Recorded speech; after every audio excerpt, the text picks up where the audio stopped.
পুরুষও মানুষ, নারীও মানুষ, আমরাও মানুষ, আমার মাও মানুষ, আমার বোনও মানুষ, আমার ওয়াইফও মানুষ, আমার কন্যাও মানুষ। আপনি 1400 বছর আগের ইতিহাস বলেন, শুধু পুরুষের অধিকার আছে, মেয়ের কোনো অধিকার নাই। তখন আপনার সমাজ, আপনার রাষ্ট্র, আপনার যত ধর্ম পৃথিবীতে ছিল, সবাই মনে করত মেয়ে মানে জন্ম দিলে অপরাধ, মেয়ে জন্ম নেওয়া কলঙ্ক, মেয়ে জন্ম নিলে আমাদের ঘরে অশুভ হবে। সেই জন্য নারীদেরকে জীবন্ত হত্যা করে কবরে দিয়ে দেওয়া হতো। এই যার মাধ্যমে মা জাতি নারীর অধিকার পেয়েছে, উনি হচ্ছেন আম্মা জান ফাতেমাতুজ জাহরা রাদিয়াল্লাহু তাআলা আনহা। উনি পৃথিবীতে আসার কারণে মা মায়ের সম্মান পেয়েছে, স্ত্রী স্ত্রীর সম্মান পেয়েছে, বোন বোনের সম্মান পেয়েছে, মেয়ে মেয়ের সম্মান পেয়েছে।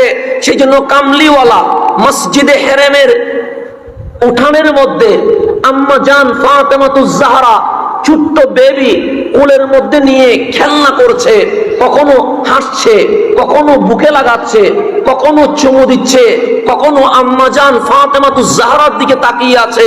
একজন সাহাবী দূর থেকে তাকিয়ে আছে, দেখলেন রাসূল আরবি সাল্লাল্লাহু আলাইহি ওয়াসাল্লাম আপন মেয়েকে কোলে নিয়ে আদর করছে। দৌড়ায় আসলেন, ইয়া রাসূলুল্লাহ, আমি ঈমান আনার আগে আমার জীবনে দুটো ঘটনা আছে, একটা ঘটনা মনে পড়লে আমার বড় হাসি পায়, আর একটা ঘটনা মনে পড়লে আমার বড় অপরাধ বোধ চর্চা হয়, আমি নিজেকে বড় দোষী সাব্যস্ত করতে মনে হয়, আমার কান্না শেষ হয় না। এক ঘটনা আমারে হাসায়, আরেক ঘটনা আমারে কাঁদায়। রাসূল আরবি আম্মা জান ফাতেমাকে কোলে নেওয়া অবস্থায় সাহাবী যখন বললেন, আমার দুটো ঘটনা রয়েছে জীবনে, কালিমা পড়ার আগে এক ঘটনা হাসায়, এক ঘটনা কাঁদায়, তো রহমতুল লিল আলামিন আমি হলে বলবো শুনবো না, আপনি হলে বলবেন ব্যস্ত আছি, উনি হলে বলবেন এখন সময় নাই। কিন্তু রহমতুল লিল আলামিন আম্মা জান ফাতেমাতুজ জাহরা রাদিয়াল্লাহু তাআলা আনহাকে কোলে নিয়ে বলছে, হ্যাঁ তোমার দুইটাই ঘটনা আমি শুনবো, প্রথমে হাসির ঘটনা বলো, এরপর কান্নার ঘটনা বলো। তো সাহাবী বলছেন, ইয়া রাসূলুল্লাহ, আপনি যদি না আসতেন আমাদের কি হতো আমরা জানতাম না, লা ইলাহা ইল্লাল্লাহর পরিচয় পাইতাম না, রব্বুল আলামিনের জিকির এটা আমাদের জীবনে ঘটতো না, এই নামাজ রোজা হজ যাকাত এগুলো আমরা পেতাম না। তো যেহেতু আপনাকে পাই নাই, তখন আমাদের বাপ দাদার ধর্ম মূর্তি পূজায় ব্যস্ত ছিলাম, তো আমরা দোকানে মূর্তি রাখতাম, ঘরে মূর্তি রাখতাম, গাড়িতে মূর্তি রাখতাম, সব জায়গায় আমরা মূর্তি রাখতাম। ইয়া রাসূলুল্লাহ, আমি ছিলাম প্রবাসী, মানে আমি দেশে আসতাম মাঝে মাঝে, কিন্তু আমি বিদেশে কাজ করতাম। এখন আমরা যাই সৌদি আরবে কাজ করতে, আপনি ইতিহাস খুলেন দেখবেন আজকে থেকে 400 বছর আগেও ওই আরব দেশের মানুষ এই বাংলাদেশে কাজ করতে এসেছে। ইতিহাস খুলেন, আমাদের এখানে কাজ করতে এসেছে। এখন ওরা ধনী, আমরা কি হয়ে গেছে, গরিব হয়ে গেছি। অবস্থান পরিবর্তন হয়, হবে, কেউ ধনী হবে, কেউ গরিব হবে, গরিব বাদশাহ হবে, বাদশাহ ফকির হবে। রব্বুল আলামিন বলে এটা দুনিয়ার সিস্টেম। কেন? যে জান্নাতে না যাওয়া পর্যন্ত তোমাদের পরীক্ষার শেষ হবে না। সেজন্য আমাদের পরীক্ষা চলবে কি চলবে না? তখন আরব ব্যবসায়ীরা বিভিন্ন দেশে বিদেশে যাইতো। তো উনি বললেন, ইয়া রাসূলুল্লাহ, আমি তখন প্রবাসী ছিলাম, মানে বিদেশে কাজ করতাম, তো আমি ঘর থেকে বের হয়ে যাব, তখন তো আর গাড়ি নাই, বিমান নাই যে ফ্লাইটে যাবে, তখন ঘোড়ার উপরে গাধার উপর করে যেতে হতো। তো উনি বললেন, আমি ড্রেস নিয়ে নিয়েছি, যেহেতু কাপড় তো লাগবে বিদেশে, আবার যেতে একদিনে তো যাওয়া যায় না, 7 ঘন্টায় যাওয়া যায় না, যেতে 7 সপ্তাহ লেগে যায়, তো 1 সপ্তাহ পর্যন্ত খাওয়ার কিছু জিনিসও নিয়ে নিয়েছি। একটা তো মূর্তি লাগে, কারণ আমি যখন সফর করব আমাকে জায়গায় জায়গায় রাত্রে যেখানে অবস্থান করব সেখানে আমি ভগবানের পূজা করব, সেই জন্য একটা মাটির মূর্তি নিলাম। এখন আমি ব্যাগ নিলাম কিসের, কাপড়ের, খাবার নিলাম, মূর্তি নিলাম, জিনিস অনেক বেশি হয়ে গেছে। মুসাফিরের জন্য ব্যাগ আলগানো এটা বড় কঠিন বিষয়। তো উনি বললেন ব্যাগও বেশি হয়ে গেছে, কি করব? সে কাপড় কিছু কমালাম, খাবারও কিছু কমালাম, কিন্তু এরপরেও দেখছি আমার বস্তাটা বড় হয়ে গেছে। এখন মনের মধ্যে ভাবলাম মাটির ওজন তো বেশি, মূর্তির ওজন বেশি, এখন এর তো আমি নিতে পারবো না, তাহলে করব কি? সে এর রাখতে হবে, তো রাখলে আমি সপ্তাহ পর্যন্ত পূজা করব কিভাবে? সে মাথায় ভাবতে লাগলাম মাটির ওজন বেশি, কি দিয়ে মূর্তি বানাইলে ওজন কমবে? তখন ওনার মাথায় আসছে যদি ময়দারে পানিতে খামির বানায়া রুদ্রে শুকায়া যদি মূর্তি বানায়, মাটির মূর্তির চেয়ে ময়দার মূর্তির ওজন কি হয়ে যাবে? কম হয়ে যাবে। তো সেই থিওরি বুকে নিয়ে আমি মাটির মূর্তি ঘরে রেখে দিলাম, ময়দা কিনে এনে পানিতে মিশায়া খামির বানায়া সুন্দর একটা মূর্তি বানালাম। দেখলাম এটার ওজন কি আছে? কম আছে, এখন হালকা আছে। আলহামদুলিল্লাহ, আমি ভগবানের নাম নিয়া কাপড় খাবার মূর্তি নিয়ে চলতে লাগলাম। একদিন চলে গেছে, 2 দিন চলে গেছে, 3 দিন চলে গেছে। খাবারের ওজন যেহেতু বেশি ছিল, কমায়া যেহেতু ফেলছি, 3 দিন পর গিয়ে দেখি আমার খাবার শেষ। এখন আমার আর পথের মধ্যে খাবার নাই। একদিন চলে গেছে, আমার উপোস অবস্থায় জীবন চলে গেছে। আমি মরুভূমিতে ঘুরছি, খাবার পাবো কই? খাবার পাবো কই? কিন্তু কোথাও খাবার নাই। আমি অনেক দূরে গিয়ে পানির সন্ধান পেলাম, পানি তো আনলাম, তো পানি পান করলে তৃষ্ণা মিটে, কিন্তু খিদা তো মিটে না। এখন আছি শুধু পানি, খাবার নাই। এখন মনের মধ্যে ভাবতে লাগলাম খাবার পাবো কই? এই মরুভূমির মাঝখানে নাই ঘর, নাই বাড়ি, নাই মানুষ, আমাকে খাবার দিবে কে? তো আমি আস্তে করে গাছের মধ্যে হেলান দিয়ে ভাবছি খাবার পাবো কই? খাবার পাবো কই? হঠাৎ আমার মনে পড়ছে আমার মূর্তি যেটা, এটা তো মাটির নয়, এটা তো খামির, এটা তো ময়দার। সুতরাং পানির মধ্যে এটারে ভিজাইলাম, ভিজায়া এটার আস্তে করে রুদ্রের মধ্যে দিলাম, এটা রুটির মতো ছেঁকা হয়ে গেছে। আমি আস্তে করে যেই ভগবানের পূজা 2 ঘন্টা আগে করছিলাম, সেই ভগবানকে খাওয়া শুরু করে দিছি। কারে শুরু করছে খাইতে? কারে খাচ্ছে?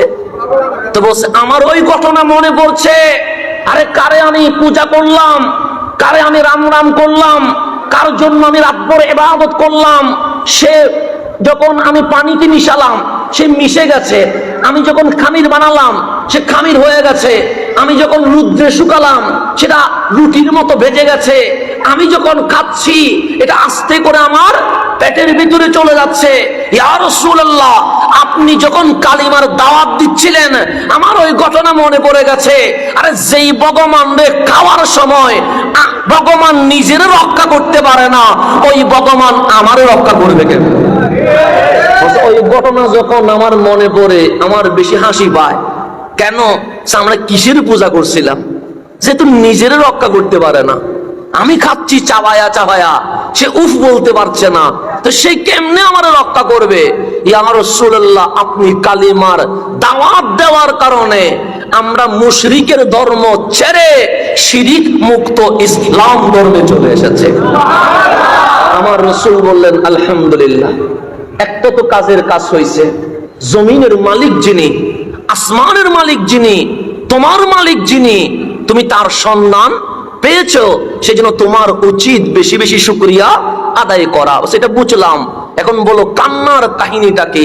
তো উনি বলছেন ইয়া রাসূলুল্লাহ, যেহেতু আপনি ইসলাম প্রচারের আগে এই দুনিয়াটার নাম ছিল জাহেলিয়ত যুগ, অন্ধকার যুগ, অমানুষত্বের যুগ, কাপুরুষত্বের যুগ।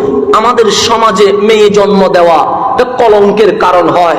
যে ঘরে মেয়ে জন্ম নেয় তাই সেই মেয়ের বাবা সমাজে মুখ দেখাইতে পারে না। তো আমাদের সমাজটা ওই রকম ছিল। তো আমি যখন বিদেশে চলে যাচ্ছিলাম, আমার ওয়াইফ প্রেগনেন্ট ছিল, প্রায় ওনার 6-7 মাস চলে গেছে। 6-7 মাস অবস্থায় আমার ওয়াইফকে গর্ভবতী রেখে আমি চলে গেছি বিদেশে। এখন মাঝখানে কি হয়েছে আর কিছু জানি না, কারণ তখন তোর মোবাইল নেই, ইন্টারনেট নাই, চিঠি আদান প্রদানের কোনো ব্যবস্থা নাই, জাহেলিয়ত যুগ। উনি বলছে আমি 5-6 বছর পর বিদেশের সমস্ত কাজকর্ম শেষ করে যখন গড়ে ফিরলাম, দেখলাম কোনায় একটা ফুটফুটে সুন্দর মেয়ে খেলছে। আমার ওয়াইফকে জিজ্ঞেস করলাম মান হিয়া, সে কে? তখন আমার ওয়াইফ বলছেন স্বামী রে, আপনি যে আমাকে গর্ভবতী অবস্থায় রেখে চলে গেছেন, আপনি আপনার ওই সন্তান, এই মেয়েটা এটা আপনার মেয়ে, তো মেয়ে বলতে দেরি, এতটুকুতে মেয়ে যখন শুনছে এটা বাবা, দৌড়ায়া ইয়া আবি বলে বাবাকে জড়ায় ধরে ফেলছে। এখন উনি বলছেন আমার সমাজে তো মেয়ে জন্ম দেওয়া এটা বড় পাপ, অপরাধ, কিন্তু ফুটফুটে সুন্দর কিশোরী বাচ্চা আমাকে যখন জড়ায়া ধরছেন, হাজার হলেও তো আমি বাবা, আমার মনের ভেতরে একটু প্রেম জেগে উঠেছে, এটা আমার মেয়ে। আমি বুকে ধরে বললাম, ওরে জীবন্ত হত্যা করো নাই? মা বলল না করি নাই। ওকে তুমি মাটির চাপা দাও নাই? যে দেই নাই। কেন দাও নাই? বলছে এটা আপনি পারলেও আমি মা তো কখনো পারবো না, কারণ যেই মেয়ের আমি 10 মাস 10 দিন পেটে ধারণ করেছি তার আমি জীবন্ত মারি কেমনে। সেই জন্য কেউ যেন না জানে আমার ঘরে সন্তান জন্ম নিয়েছে কি নেয় নাই, তা আরবের কেউ জানে না। আমি বড় গোপন করে ওর সাউন্ড যেন দরজার বাহিরে না যায়, ওইভাবে করে আমি আস্তে আস্তে করে বড় করেছি। আমার মেয়ে সূর্যের আলো দেখে নাই, আমার মেয়ে চাঁদের আলো দেখে নাই, আমার মেয়ে তারকারাজির মিটিমিটি দেখে নাই। আমি ঘরের ভেতরে আদর যত্নে বড় করেছি। আপনি টেনশন নিয়েন না, এই মক্কায় আপনার আমার ঘরে একটা মেয়ে যে আস্তে আস্তে বড় হচ্ছে এটা কেউ জানে না। তারপরেও বাবা মনে মনে ভাবলেন, জানে তো না, কিন্তু যত বড় হবে সত্য তো কখনো গোপন থাকবে না। উনি আস্তে আস্তে করে সংসার করছেন। 1 বছর চলে গেল, আমার মেয়ে বড় হচ্ছে।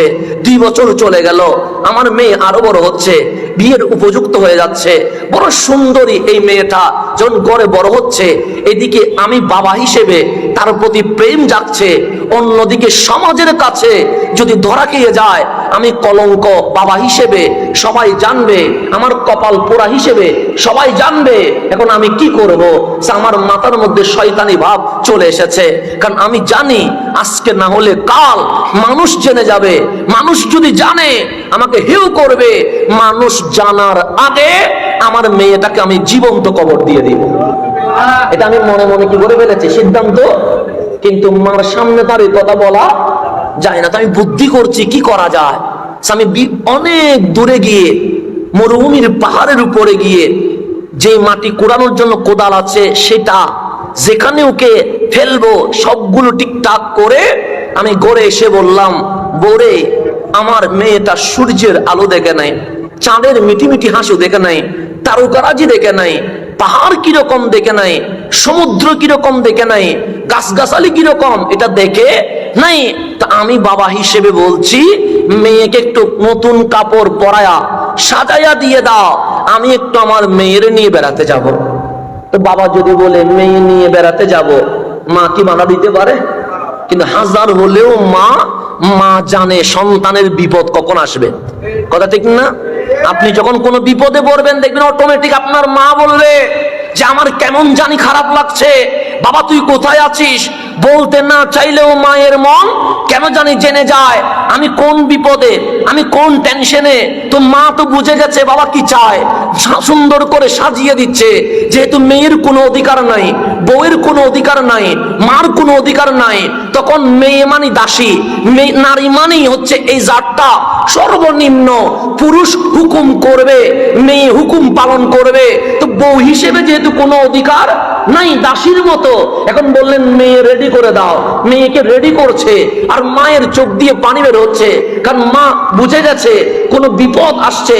যখন মেয়েকে বাবার হাতে তুলে দিচ্ছে তখন মা বলছে এই পুরুষ শাসিত সমাজে মেয়েদের কোনো অধিকার নাই, আমি আমার মেয়েকে তোমার হাতে তুলে দিচ্ছি।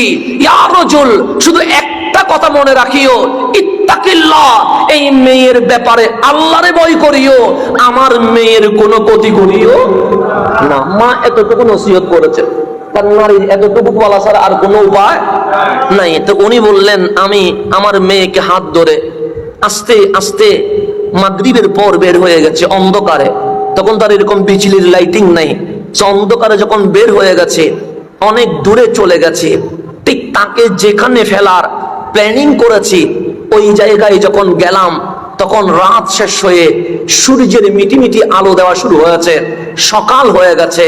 তখন আমি বললাম মারে আয়, আজ বাবা আর মেয়ে খেলা করব। তো মেয়ে তো ছোট্ট, ডাক দিয়ে বললেন বাবা কি খেলা করবে? আমরা মাটি করব। তখন বলেন আমি কোদাল দিয়ে কোপ দিব আর তুমি মাটিগুলো সরাবা। আস্তে করে বাবা কোপ দেয়, মেয়ে আনন্দে মাটিগুলো সরায়, সরাইতে সরাইতে বিশাল গর্ত হয়ে গেছে। এখন বাবা বলছেন একবার মেয়ের দিকে তাকাচ্ছি, একবার সন্তানের দিকে তাকাচ্ছি। মেয়ের দিকে যখন তাকায় তখন মন বলে কেমনে হত্যা করে, সমাজের দিকে যখন তাকায় সমাজ বলে হত্যা না করে উপায় কি। আজকেও বাংলাদেশের বিশেষ করে চট্টগ্রামের জমিনে জাহেলিয়তের যুগ শুরু হয়েছে। আমার মেয়ে আপনার মেয়ে যখন বিয়ে দেন তখন ইসলাম বলে বিয়েতে যৌতুক দেওয়া যাবে না, বৈরতি খাওয়ানো যাবে না। ইসলামের দিকে তাকাইলে আমার মেয়েকে স্বামী তার সম্পূর্ণ দায়িত্ব নিয়ে যাবে। আর সমাজের দিকে তাকালে 1400 বছর আগের জাহেলিয়ত সিস্টেমে আমার আপনার মেয়েকে ছেলের হাতে তুলে দিতে হবে। যৌতুক প্রথা আছে না? আছে। বৈরতি খাওয়া আছে। কুরবানিতে জিনিসপত্র দেওয়া আছে না নাই? আছে। এগুলো কি ইসলাম বলে? না, এগুলো আবু জাহেল বলে, এগুলো আবুল আহাব বলে, এগুলো উতবা সাইবা বলে। এই ওদের কালচার এখন এসে গেছে কাদের কাছে? মুসলমানের কাছে। আমাদের কাছে আসছে না? আসে নাই? আসে। বিয়ের মতো পবিত্র সুন্নতে কখনো আমরা কাবিন নিয়ে বাড়াবাড়ি করছি, গরুর হাটের মতো দরদারি করছি। কাবিন বিয়ে রক্ষা করার উপায় নয়।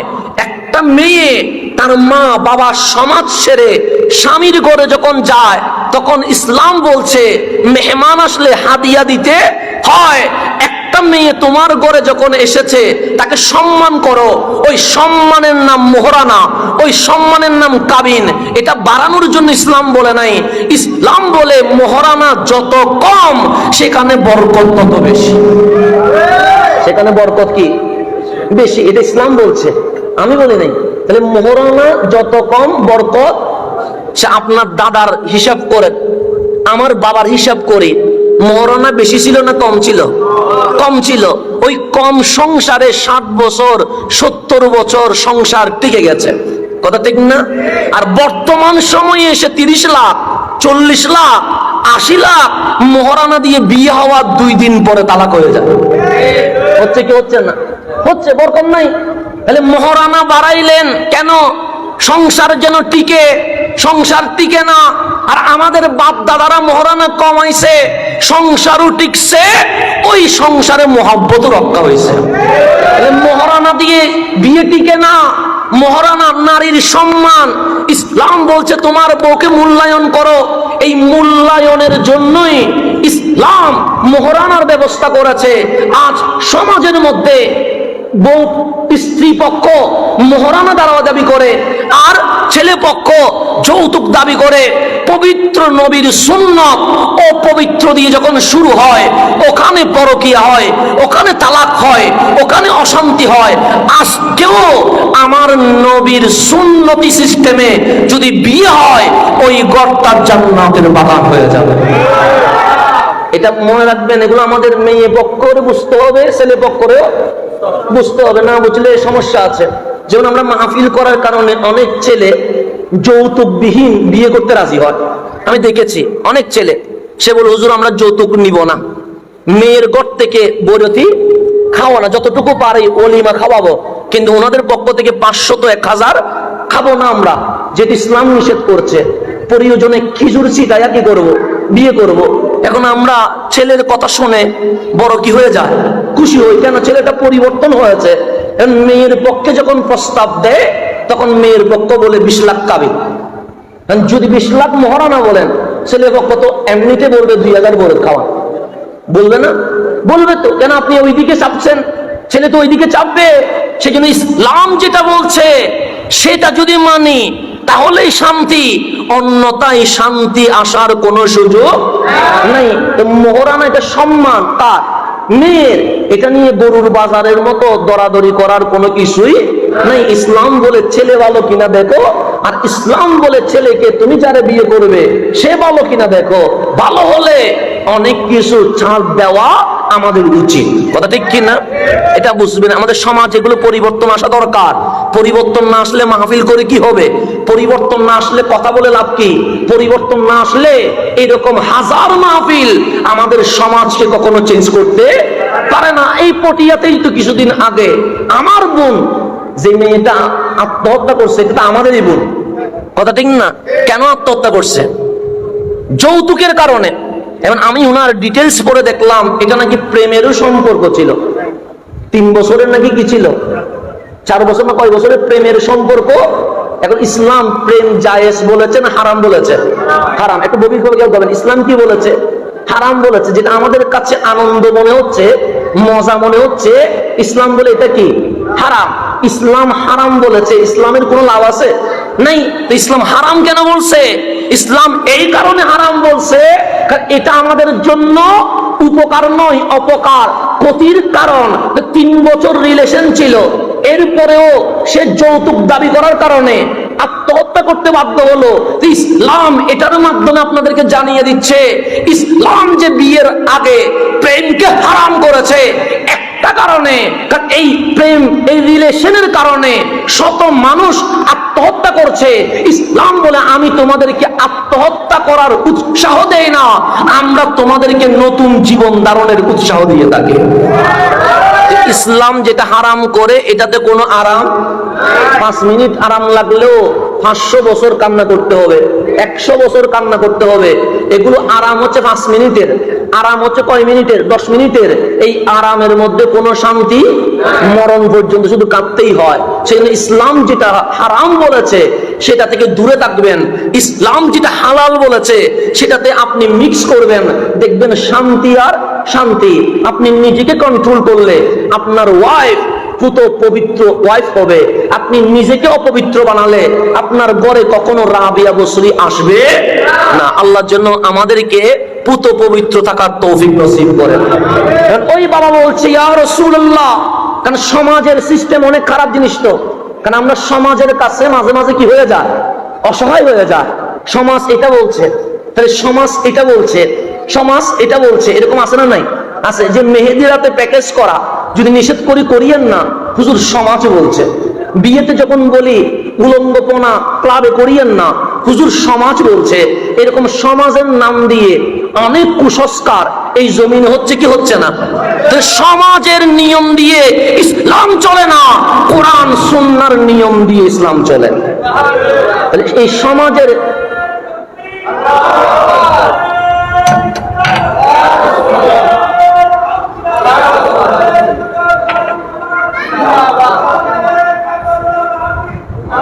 একটু গভীর খেয়াল করবেন। তো ওই সাহাবী বলছেন ইয়া রাসূলুল্লাহ, যেটা আপনি তো কোনো দাওয়াতের কাজ শুরু করেন নাই, ইসলাম আমাদের সামনে ওপেন হয় নাই। তো সমাজ বলছে মেয়ে জন্ম দেওয়া এটা কলঙ্ক, এটা পাপ, এটা অপরাধ। এর চেয়ে বড় কলঙ্ক এই জমিনে আর নাই। এদিকে আমার মেয়ে যখন আমার বাবা বলে ডাক দে, ও আমার বাবা, তখন মনটা আমার চিনচিন করে। মেয়ের দিকে তাকাইলে মারতে পারি না, সমাজের দিকে তাকাইলে তারা জীবিত ছাড়তে পারি না। কিছুক্ষণ পর দেখলাম শয়তান আমার উপর সওয়ার হয়ে গেছে। আমি মনে মনে বললাম ওরে বাঁচাইয়া রাখলে সমাজে মুখ দেখাবো কেমনে। হঠাৎ করে তারে ধরে আমি গর্তের মধ্যে ফেলে দিয়েছি। ফেলার পর আমার মেয়ে বুঝে গেছে তাকে এখন আমি জীবন্ত মেরে ফেলবো। যখন একটার পর একটার পাথর নিক্ষেপ করছি, পাথরের বাড়িতে তার মাংস ছিঁড়ে যাচ্ছিল, স্পিডে রক্ত বের হচ্ছিল।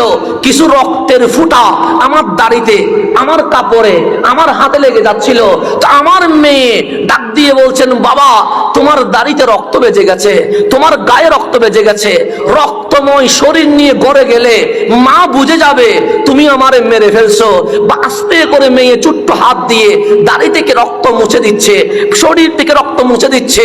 বলছেন বাবা, ঘরে গিয়ে মারে বলিও আমি হারায়া গেছি, মেরে ফেলছো এটা বলিও না। আমার মেয়েকে যখন আমি পাথরের পর পাথর নিক্ষেপ করছিলাম, তখন শেষ নিঃশ্বাস বের হওয়ার সময় আমার মেয়ে চিৎকার করে বলছে রব্বি, ও আমার আল্লাহ, এই জমিনে মেয়ের অধিকার দেওয়ার মতো কোন মানুষ, কোন মহাজন কি দুনিয়াতে আসবে না। সেদিন আমার মেয়ে দোয়া করেছিল, মালিক, এই মেয়েদের অধিকার দেওয়ার জন্য এই জমিনে তুমি একজনকে পাঠাইয়া দাও। আমার মেয়ে কি করেছিলেন? দোয়া করেছিলেন মেয়েদের অধিকার বাস্তবায়নের জন্য একটা সৈয়দ পাঠাও, একটা সর্দার পাঠাও, একটা রাহবার পাঠাও। যে আমার মনে হচ্ছে আমার মেয়ের দোয়ার, ওই যে মেয়েদের অধিকার এই সমাজ তো দেয় নাই, এই রাষ্ট্র তো দেয় নাই, এই দোয়ার পর পর আপনি রহমতুল্লিল আলামিন জমিনে তশরিফ নিয়ে এসেছেন। আমার রাসূল যখন এই কথা শুনলেন যে আমি আমার আপন হাতে মেয়ের কি করছি, হত্যা করছি, আমার রাসূল আম্মা জান ফাতেমাকে বুকে লাগায়া বলছে, যদি আজকে ইসলাম আমাকে অধিকার দিত যে ইসলাম প্রকাশের আগে এই মেয়ে হত্যার বিচার করো, আমি তোমার গর্দান 2 ভাগ করে দিতাম। তখন কামলিওয়ালা আম্মা জান ফাতেমাকে হাতে এইভাবে তুলে বলছেন, শোনো মক্কাবাসী, আমি মেয়ের বাবা, আমি মেয়ের বাবা, গর্ব করে বলে গেলাম, এই জমিনে যে একটা মেয়ে জন্ম দিবে, সুন্দর করে লালন পালন করবে, সৎ পাত্রে বিয়ে দিবে, আমি নবী দুনিয়ার জমিনে গ্যারান্টি ওয়ারেন্টি দিলাম, ওই বাবা জান্নাতি হয়ে গেছে। আমার আম্মা জান ফাতেমাকে কোলে নিয়ে আমার রাসূল সর্বপ্রথম ঘোষণা করলেন যে একটা মেয়ে জন্ম নিবে। কয়টা?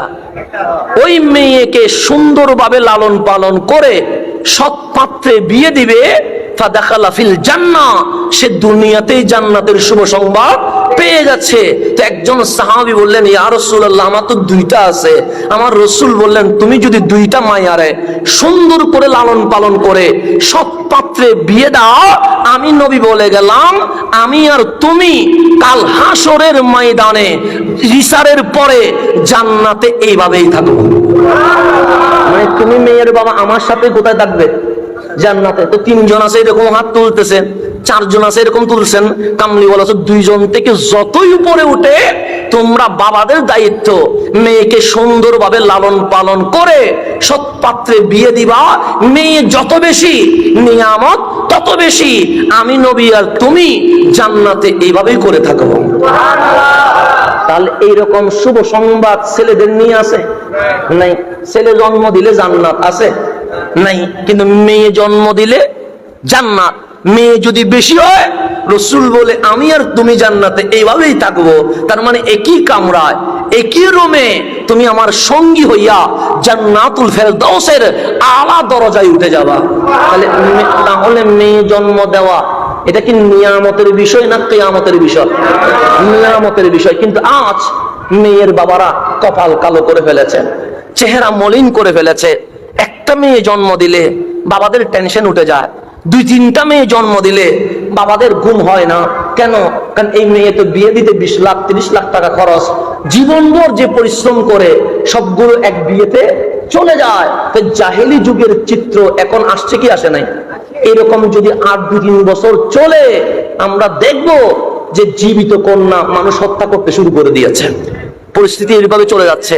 তাই এখনই সময়, ইসলাম যেভাবে বলছে বিয়ের ব্যবস্থা, ঠিক সেইভাবেই যদি করা হয়, প্রতিটা মেয়ে এই সমাজে নিয়ামত হিসেবেই বড় হবে।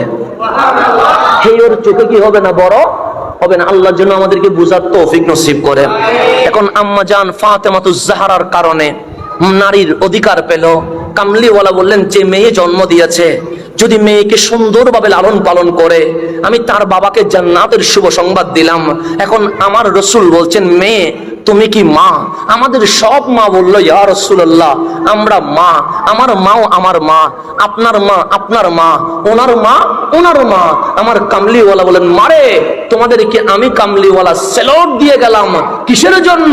সে প্রত্যেক সন্তানকে বলে গেলাম, ওহে সন্তান, যদি জান্নাত খুঁজতে চাও, ডানে বামে সামনে পিছনে নয়, মাওলা তোমার মায়ের পায়ের নিচেই দিয়ে দিয়েছেন। তাহলে মায়ের পায়ের চেয়ে দামি আর কিছু আছে?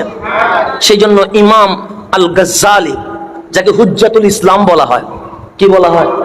হুজ্জাতুল ইসলাম। হুজ্জা মানে দলিল, কিসের? ইসলামের। ওনার নাম হচ্ছে ইমাম আল গাজ্জালি। তো ওনাকে একজন বলছে, হুজুর আমি কোটিপতি হতে চাই। মানুষ শিল্পপতি হতে চায় না? চাই তো, মানুষ চাই যে বড় কিছু হবো, সেই জন্য সবাই স্বপ্ন দেখে, হুজুর আমি কোটিপতি হব, আমাকে কয় বিঘা জমিনের মালিক হতে হবে। তখন ইমাম গাজ্জালি বলে, 1 বিঘত জমিনের মালিক হলেই তুমি পৃথিবীর মধ্যে সবার সেরা ধনী হয়ে যাবে। কয় বিঘত?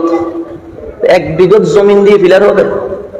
এখন সবাই বলেন উনি হুজ্জাতুল ইসলাম, ইসলামের দলিল, তাকে মানুষ স্কলার বলে।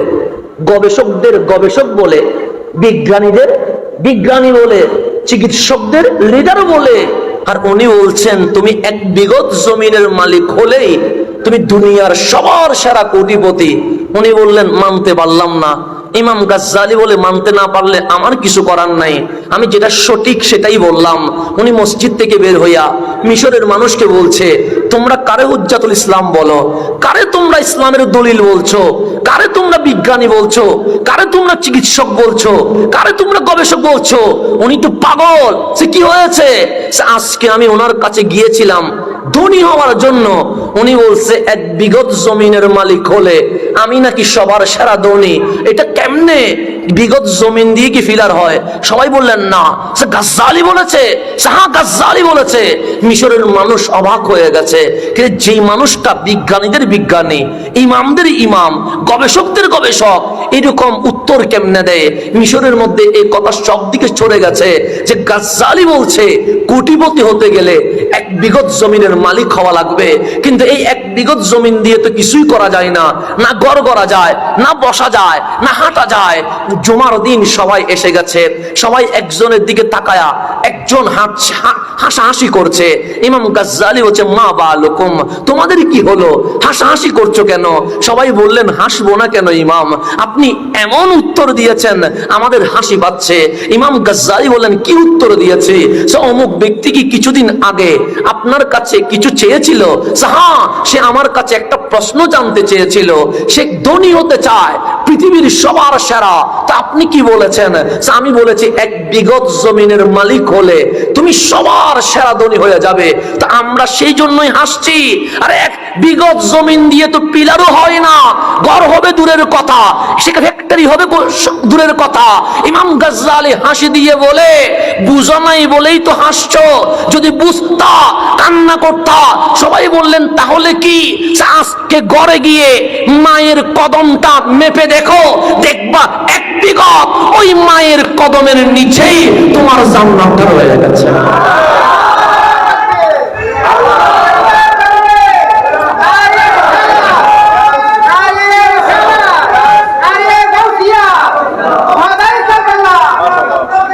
ইমাম গাজ্জালি বলে দুনিয়ার জমিনে বিঘা বিঘা জমিনের মালিক হয়ে কোনো লাভ আছে? না লাভ আছে?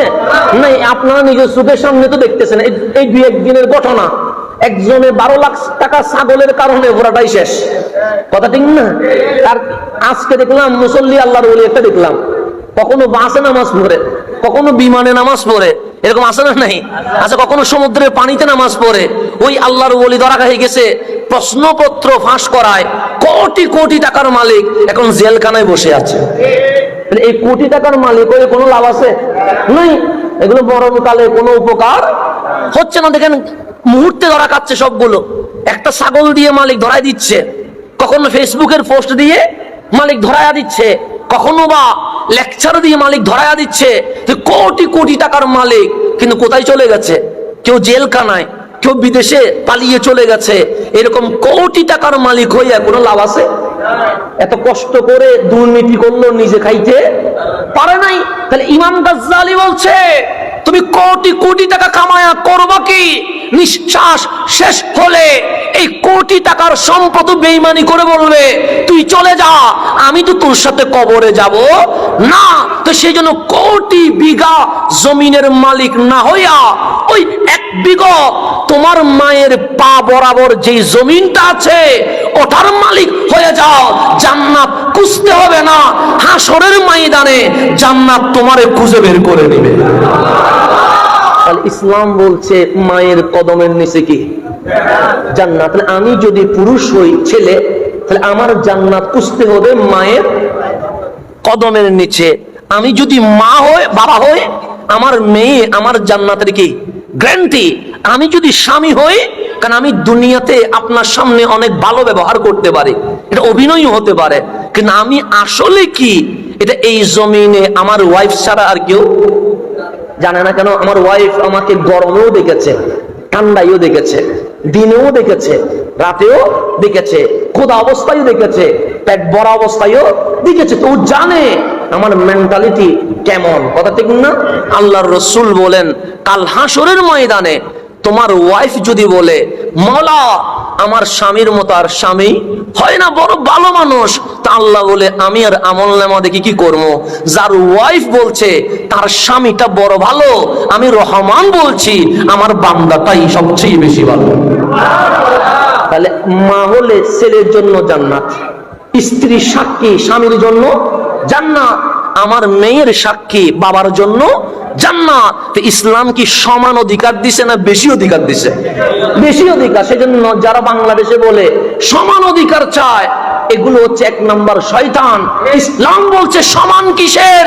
তুমি যদি মা হও তোমার অধিকার সবচেয়ে বেশি হবে, তুমি যদি ওয়াইফ হও তোমার অধিকার রানীর মতো হবে, তুমি যদি মেয়ে হও তোমার বাবা তোমার কারণে জান্নাতে যাবে। সুতরাং মেয়েদের অধিকার সমান নয়, বরং অনেকাংশে সবচেয়ে বেশি দিয়ে দিয়েছেন। এটার নাম ইসলাম। সমান দেয় নাই, বেশি দিয়েছেন, এটার নাম কি? ইসলাম। সেই জন্য একজন সাহাবী এসে বললেন, ইয়া রাসূলুল্লাহ, আমার সৎ ব্যবহার সবচেয়ে বেশি পাবে তার হকদারকে? আমার রাসূল বলেন তোমার মা। এরপর আবার বললেন, ইয়া রাসূলুল্লাহ, এরপরে আমি কার সাথে সবচেয়ে বেশি ভালো ব্যবহার করব? আমার রাসূল বলেন তোমার মা। এরপরে আমি কার সাথে বেশি সবচেয়ে ভালো ব্যবহার করব? আমার রাসূল বলেন তোমার মা। কয়বার বলছে? এরপর বলছেন তারপর আমি কার সাথে বেশি ভালো ব্যবহার করব? তোমার বাবা। বাবাকে রাখছে কয় নম্বরে? মাকে রাখছে কয় নম্বরে? 1 2 3। তো কম দিছে না বেশি দিছে? বেশি দিছে। আমি ছেলে হলাম, আমার বাবাকে ইসলাম বলে নাই ছেলের কারণে জান্নাতে যাবে। আমার ভুল হলো, আমার ইসলাম বলছে মেয়ের কারণে তুমি বাবা জান্নাতের বাসিন্দা হয়ে যাবে। এখন অধিকার বেশি দিল না কম দিল? বেশি দিল। তাহলে এই ইসলাম নারীদেরকে অধিকার বেশি দিয়েছে। সেই জন্য ইসলাম বলে নারী তুমি পর্দা করো। কেন? মানুষ টিস্যু পেপারটা যখন খুলে যায় এটা ওপেনলি ফেলে দেয়, যখন এরকম পানি থাকে এটা ওপেনলি খুলে দেয়, কিন্তু টাকার মানিব্যাগ কেউ ওপেনলি খুলে দেয় না। স্বর্ণ মানুষ ওপেনলি বাজারে রাখে না, এটাকে বড় ইজ্জত করেই রাখে। ডলারকে মানুষ বড় ইজ্জত করে রাখে। আমার মালিক বলছে আমার মাখলুকাত জগতে আমি নারীদেরকে এত সম্মানী করে দিয়েছি, যেরকম মানুষ স্বর্ণের যত্ন নেয়, টাকা ডলারের যত্ন নেয়, সৃষ্টির জগতে নারীদেরকেও সেইভাবে যত্ন নিতে হবে। অধিকার বেশি দিছে না কম দিছে? এখন আমার রাসূল বলেছেন, এখন বুখারী মুসলিমের হাদিস, আন আল মিসওয়ার ইবনে মাখরামা, হযরতে মিসওয়ার ইবনে মাখরামা রাদিয়াল্লাহু তাআলা বলছেন, আন্না রাসূলুল্লাহ সাল্লাল্লাহু আলাইহি ওয়াসাল্লাম قال, আমার দয়াল নবী ইরশাদ করেন, ফাতিমাতু বাদআতুম মিন্নি, ফাতেমা যেমন তেমন মেয়ে নয়। তোমার ঘরের ফাতেমা নবীর ঘরের ফাতেমা এক নয়, তোমার সমাজের ফাতেমা নবীর ঘরের ফাতেমা এক নয়। আমার কামলিওয়ালা বলছে ফাতেমা দেখতে একটা মেয়ে মনে হলেও আমি নবীর শরীরের অংশের নাম ফাতেমা। আমার টুকরার নাম কি? আমার শরীরের একটা টুকরার নাম ফাতেমা। এরপর রাসূল পাক বলছেন, ফামান আকদাবাহা আকদাবানি, যেই ব্যক্তি আমার ফাতেমাকে নারাজ করবে, অসন্তুষ্ট করবে, সে মূলত আমি নবীকে নারাজ করবে। আমার ফাতেমা যার উপর রাজি আমি নবী তার উপরে রাজি, আমার ফাতেমা যার উপর নারাজ আমি নবী তার উপর নারাজ। আম্মা জান ফাতেমার আলোচনা এই বাটিকাইনে শুহুদায়ে কারবালায় শুধু হাসান আজহারি করে নাই, এই আম্মা জান ফাতেমাতুজ জাহরার আলোচনা পৃথিবীর জমিনে কোনো বক্তা করে নাই। এই আম্মা জান ফাতেমাতুজ জাহরার আলোচনার জন্য স্পেশাল মাহফিলের ব্যবস্থা করে আমার নবী নিজেই আম্মা জান ফাতেমাতুজ জাহরার শান বর্ণনা করছেন। এটাও বুখারী মুসলিমের হাদিস, যেটা এখন বলছি। আন আয়েশাতা উম্মুল মুমিনিন রাদিয়াল্লাহু তাআলা আনহা, আম্মা জান আয়েশা সিদ্দিকা তাহেরা রাদিয়াল্লাহু তাআলা আনহা বলছেন। তাহলে আম্মা জান আয়েশা এটাকে নবীর বিবি, কথা ঠিক না? নবীর বিবিরা আমাদের কি হয়?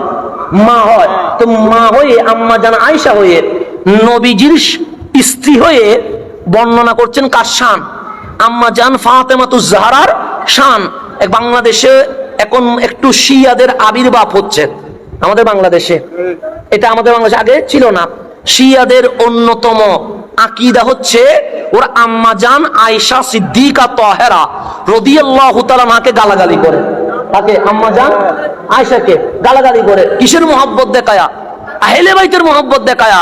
তা আম্মা জান ফাতেমাতুজ জাহরার শান আমি বলি নাই, আম্মা জান আয়েশা বলছে।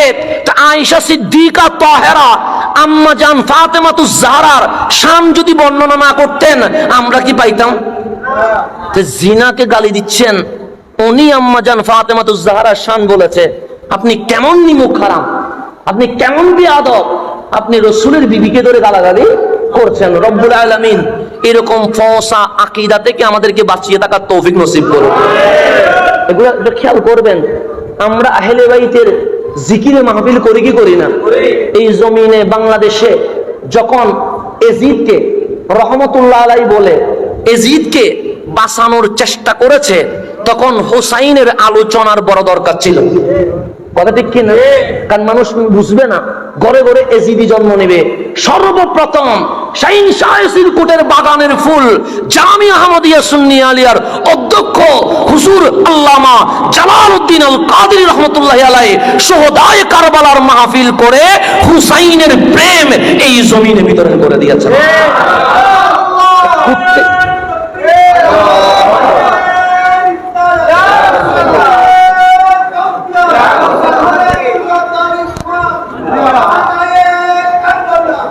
আহলে বাইতের প্রেম,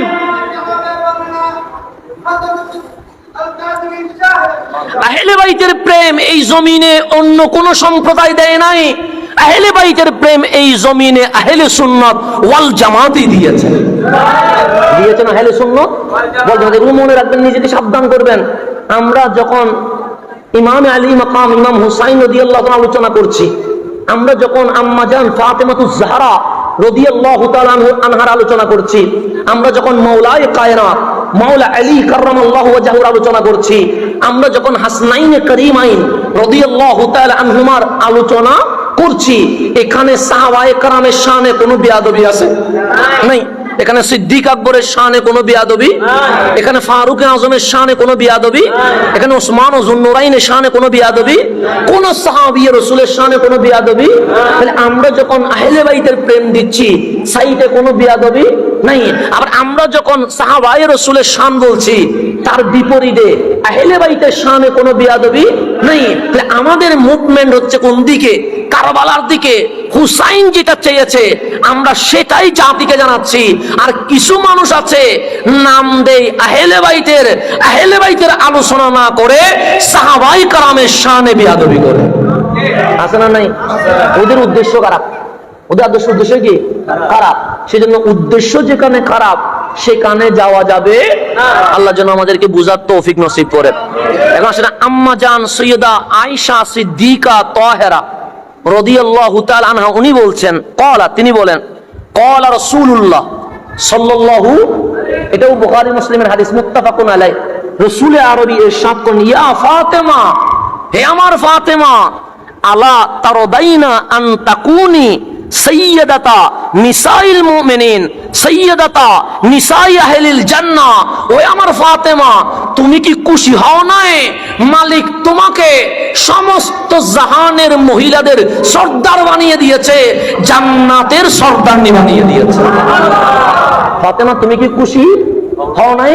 তোমাকে আমার আল্লাহ সাইয়্যিদা নিসাই আহলিল জান্নাহ, জান্নাতের যত নারী রমণী আছে সকল রমণীদের প্রেসিডেন্ট হচ্ছে আম্মা জান ফাতেমাতুজ জাহরা রাদিয়াল্লাহু তাআলা আনহা। এরপর আসেন, এটাও বুখারী মুসলিম এর হাদিস, এটাও রওয়ায়াত করেছেন আম্মা জান আয়েশা সিদ্দিকা তাহেরা রাদিয়াল্লাহু তাআলা আনহা। উনি বলছেন, আন আয়েশাতা উম্মুল মুমিনিন, সাইয়্যিদা আয়েশা সিদ্দিকা রাদিয়াল্লাহু তাআলা থেকে বর্ণিত, ক্বালাত তিনি বলেন, ইন্না কুন্না আজওয়াজান নবী সাল্লাল্লাহু আলাইহি ওয়াসাল্লাম ইনদাহু জামিআ, আমরা যতজন আমার নবীর পবিত্র বিবিগণ ছিলাম সবাই নবীর দরবারে হাজির ছিলাম।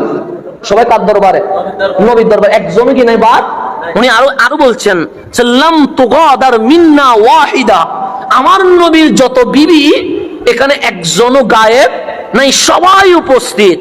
এমত অবস্থায় ফাআকবালাত ফাতিমাতু রাদিয়াল্লাহু আনহা তামশি, আমরা দেখলাম আমার নবীর শাহজাদি সৈয়দা ফাতেমাতুজ জাহরা হেঁটে হেঁটে নবীর দরবারে আসতে শুরু করে দিয়েছে। রসুলও বসা, রসুলের বিবিগণও বসা, একজনও কি নাই বা এমত অবস্থায় আসতেছেন আমার নবীর শাহজাদি আম্মা জান ফাতেমাতুজ জাহরা। তখন আম্মা জান আয়েশা লা ওয়াল্লাহ, খুদার কসম, আমি বলছি না, কসম করছেন কে? আম্মা জান আয়েশা কি বলছে? সে মা তাখফা মিশিয়াতুহা মিন মিশিয়াতি রাসূলিল্লাহ সাল্লাল্লাহু আলাইহি ওয়াসাল্লাম। খোদার কসম, আমি নবীর স্ত্রী হইয়া সাক্ষী দিচ্ছি, রাসূল যেভাবে হাঁটে ঠিক 100তে 100 আমার নবীর মতো যিনি হাঁটতে পারে উনি আম্মা জান ফাতেমাতুজ জাহরা। এরপর মুস্তাদরাক ইমাম হাকিম মুস্তাদরাকের মধ্যে বলছে, আম্মা জান আয়েশা বলছে, রাসূলের মতো যিনি কথা বলতে পারে উনি আম্মা জান ফাতেমাতুজ জাহরা, রাসূলের মতো যিনি বসে উনি আম্মা জান ফাতেমাতুজ জাহরা। এক কথায় আমার নবীর চাল চলন, উঠা বসা, দেখা ফিরা সমস্ত কিছু 100তে 100 যার কাছে পাওয়া যায় উনি আম্মা জান ফাতেমাতুজ জাহরা রাদিয়াল্লাহু তাআলা। এরপর কি বলছে দেখেন, আম্মা জান আয়েশা বলছেন, আমি বলি না। এরপর ইমাম হাকিম মুস্তাদরাকের মধ্যে রওয়ায়াত করছে, এরপর যখন আম্মা জান ফাতেমা ইজা দাখালাত আলাইহি, যখন রাসূল পাকের দরবারে কি করে ফেলেছেন, প্রবেশ করে ফেলেছেন, আমার নবী আম্মা জান ফাতেমাকে দেখে অভিনন্দন জানানোর জন্য মারহাবা বলেছেন। কেউ আসলে আমরা তাকবীর দিই না? যখন গুরুত্বপূর্ণ কেউ আছে কি দিই? তাকবীর দিই। তাকবীর মানে কি? দেওয়া, অভিনন্দন জানানো। আম্মা জান ফাতেমাতুজ জাহরা আসতেছেন আর অভিনন্দন জানাচ্ছেন রহমতুল্লিল কামা ইলাইহা, ওনারে দেখে কামলিওয়ালা বসা থেকে দাঁড়িয়ে গেছেন। কাকে দেখে? আম্মা জান ফাতেমাতুজ জাহরাকে দেখে দাঁড়িয়ে গেছেন রহমতুল্লিল। শুধু দাঁড়িয়ে গেছেন তা নয়, ওনার কাছে গিয়ে ওনার হাত মোবারক ধরছেন। ফাআখাযা, হাত মোবারক ধরে কামলিওয়ালা চুমু দিলেন। কাকে? ফাতেমাতুজ জাহরাকে। চুমু দেওয়ার পর আমার রাসূল ধরে এনে আমার নবী যে চেয়ারে বসেছে আম্মা জান ফাতেমাকে সেই চেয়ারে বসিয়ে দিয়েছেন। কেমন রমণী! যারা দেখলে আমার নবী মারহাবা দেয়, যার হাত কামলিওয়ালা ধরে হাতে চুমু দেয়, চুমু দেওয়ার পরে রাসূল আরবি নিজের বসা জায়গায় আম্মা জান ফাতেমাতুজ জাহরাকে বসিয়ে দেয়। এর চেয়ে দামি আর কিছু আছে নেই? এগুলো আমি বলছি সবগুলো খন্ড খন্ড করে ইয়ার থেকে হাদিস থেকে একসাথে করে জমা করে। এখন আসেন আমরা রাসূল আরবির জীবনী যদি পড়ি, কার জীবনী? নবীজির জীবনী যদি পড়ি, দেখবেন সাহাবায়ে কারাম কথা শুরু করার সময় এখানে আমরা বিয়াদবি করি। আমার নবী সাহাবীদের মধ্যে কোনো বিয়াদব ছিল? আমরা বলি রাসূল আমাদের মতো, কারণ আমরা বিয়াদব বিদায় বলি আর কি। হ্যাঁ, আমরা রাসূলকে নাম ধরে রাখি মুহাম্মদ ইবনে আব্দুল্লাহ বলি, কিন্তু নবীর জামানায় সাহাবীদের মধ্যে কোনো বিয়াদবি ছিল? ওদের ডাকার মধ্যে আদব, বলার মধ্যে আদব, সম্বোধন করার মধ্যে আদব। জীবনে কোনোদিন ইয়া মুহাম্মদ এটা বলে নাই, যখনই বলেছেন বলছেন ইয়া রাসূলুল্লাহ। এটা হচ্ছে আদব। এটা কি?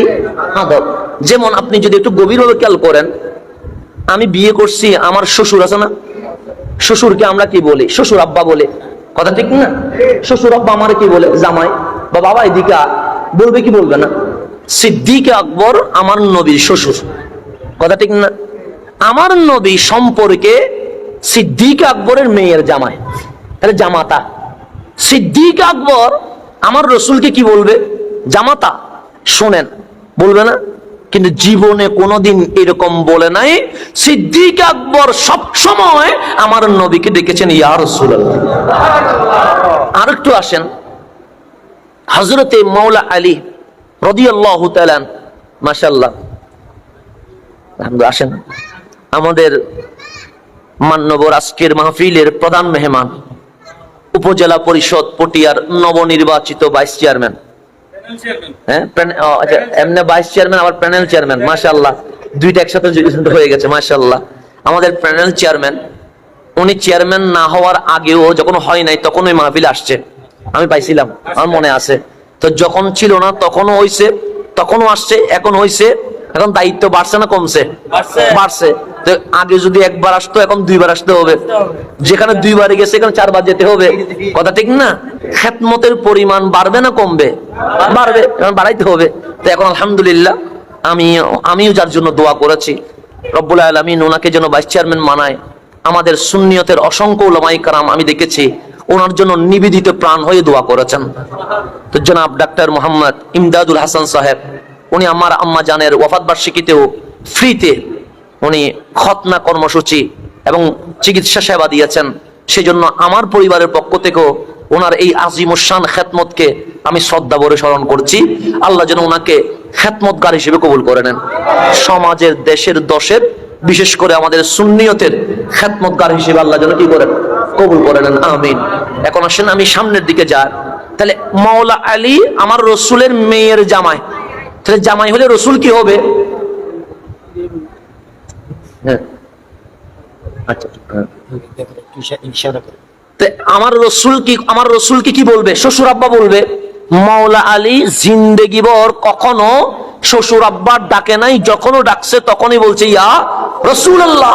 আমার রসুলকে সবাই সম্মানে শুধু ইয়া রাসূলুল্লাহ বলতো না, যখনই ডাকতো সর্বপ্রথম বলতো ফিদাকা আবি ওয়া উম্মি, তারপর বলতো ইয়া রাসূলুল্লাহ, নবী গো আমার মা বাবা আপনার কদমে কুরবান, আমি আপনাকে এই কথাটা বলতে চাই।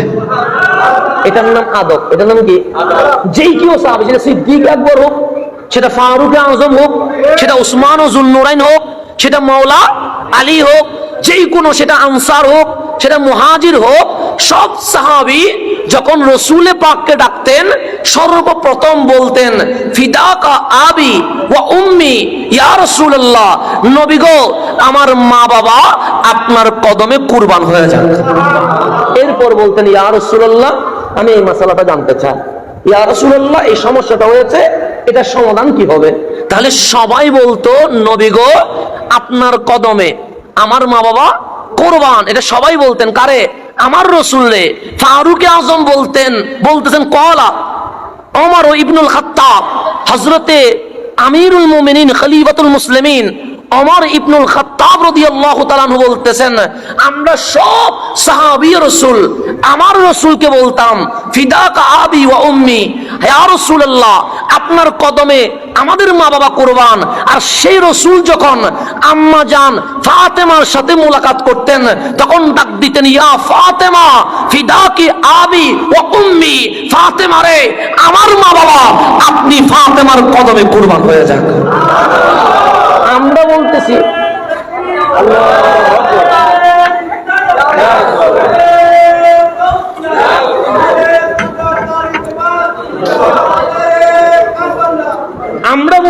ইয়া রাসূলুল্লাহ আমার মা বাবা আপনার কদমে কুরবান। আর সেই রসুল যখনই আম্মা জান ফাতেমাতুজ জাহরার সাথে মোলাকাত হতো তখনও বলতেন ইয়া ফাতেমা, ফাতেমা রে বিশ্ব জগৎ বলছে ওদের মা বাবা আমি নবীর কদমে কুরবান, আর আমি রাসূল বলছি ফিদাকি আবি ওয়া উম্মি আমার মা বাবা আমার ফাতেমার কদমে কুরবান হয়ে যাক। তাহলে কেমন দামি আম্মা জান ফাতেমাতুজ জাহরা। আমি এভাবে বলতে গেলে রাত চলে যাবে, আমাদের রাত কি হবে না শেষ। এখন আমার নবীর জীবনী পড়েন, একদম মা মেনার ঘর থেকে ওয়াফাত পর্যন্ত আমার রসুলের জীবনীতে একটা জিনিস নাই, সেটা কি? রসুলের আরবি জীবনে কোনোদিন বদদুয়া করেন নাই। কি করেন নাই? বদদুয়া। আমরা তো কিছু হইলে লানত দিয়া বদদুয়া দিয়া যতটুকু পারি আর কি, হ্যাঁ, মুখে পারলে মুখে, হাতে পারলে হাতে, পায়ে পড়লে পায়ে, যেভাবে পারে। হিংসা হলেই তাকে কি করে ফেলবো? বদদুয়া দি। অন্ত কিছু করতে না পারলে বদদুয়া তো দিব। আমার রসুলের জীবনীতে একটা জিনিস নাই। আপনি সেটা বুখারী শরীফ থেকে শুরু করে আজকে পর্যন্ত হাদিসের সিরাতের সকল কিতাব খুলেন, আমার নবীর জীবনীতে একটা জিনিস নাই, সেটা হচ্ছে আমার রসুল জীবনে কখনো কাউকে বদদুয়া করেন নাই। কাউকে কি করেন নাই? বদদুয়া করেন, বরং যে কষ্ট দিছে তার জন্য দোয়া করছে। ইহুদির চেয়ে মারাত্মক এই জমিনে আর কেউ নাই। ইহুদির চেয়ে, ইহুদির মতো উগ্র এই জমিনে আর কিছুই। এবং রসুল আরবি বলেও গেছে আমার উম্মতকে সবচেয়ে বেশি কষ্ট দিবে ইহুদিরা, দাজ্জালকে সাপোর্ট করবে ইহুদিরা। রাসূল আরবি বলে গেছে, মিলতেছে। কারণ তারা ফিলিস্তিনে এগুলো করছে কিসের জন্য? দাজ্জালের আগমনকে স্বাগত জানানোর জন্য। বর্তমান সময়ে ফিলিস্তিনে এই যে অত্যাচার করছে তাদের নাম কি? ইহুদি। সারা বিশ্বে মুসলমানের উপর যে হামলা করছে এর পিছনে ইন্ধনের মধ্যে এক নাম্বার কি? ইহুদিদের চেয়ে বড় শত্রু এই জমিন আর আছে? ওরা আজকে না, আমার নবীর জামানা থেকে বিরোধিতা করছে। আমার রসুল নিজে স্বীকার করেছে আমাকে সবচেয়ে বেশি কষ্ট দিয়েছে, মুশরিকের চেয়েও, খ্রিস্টানের চেয়েও ইহুদিরা সবচেয়ে বেশি কষ্ট দিয়েছে। এবং এই কষ্ট ধারাবাহিকভাবে দাজ্জাল পর্যন্ত দিতে থাকবে। ইহুদি মারা গেছে, লাশ যাচ্ছে, তো এইরকম শত্রু মারা গেলে আমরা খুশি হব না কান্না করব? খুশি হব। আমাদের যদি কোনো শত্রু মারা যায়, মুসলমানও যদি মারা যায়, যখন আমরা ফেসবুকে পোস্ট পাই অমুক মারা গেছে, আমরা ইন্না লিল্লাহ না পড়ে সেখানে আলহামদুলিল্লাহ লিখে না? আমি দেখছি, অনেক আমি ফেসবুকে দেখছি যে মানুষ মারা গেছে সেখানে আলহামদুলিল্লাহ লিখতে একটু করে ফেলছে, দেখছি আমি। কেন? আপনি পছন্দ করেন না, কিন্তু আপনার উচিত কি? কিছু না করলেও কিছু না বলেন। আলহামদুলিল্লাহ মানুষ মরণে বলার তো কোনো অধিকার আছে নাই। আপনার পছন্দ হয় না, আপনি কি হয়ে যান, কিছুই না বলে চুপ স্কিপ করে দেন। এটা যখন মরে যাচ্ছে বিচার কার কাছে চলে গেছে? আল্লাহর কাছে। আপনার কোনো হাত নাই, এখন চিল্লানির দরকার নাই, শেষ। ওনার যা হয়েছিল শেষ। এখন আল্লাহ এবং আল্লাহ রসুলের উপর চলে গেছে, বিচার ওখানে হবে। এখানে আমি মাথা কামানোর আর কোনো দরকার। এখন আমরা যারে পছন্দ হয় না, এতে মরলে ফাঁসিতে আলহামদুলিল্লাহ বলতে বলতে কি হয়ে যায়, হয়রান হয়ে যায়।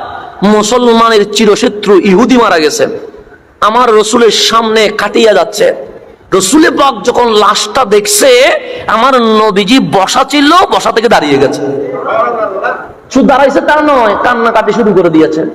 ডানে বামে সাহাবায়ে কেরাম মনে করছে আমার রসুল মনে হয় মুসলমান মারা গেছে, মনে করছে, মনে হয়। ডাক দিয়েছি, ইয়া রাসূলুল্লাহ, কান্নার তো কিছুই নাই, হুয়া ইহুদ, সে তো ইহুদি, তো সে মারা যাওয়াতে আমাদের তো লস হয় নাই, বরঞ্চ কি হয়েছে, লাভ হয়েছে। এটা শত্রু চলে গেছে।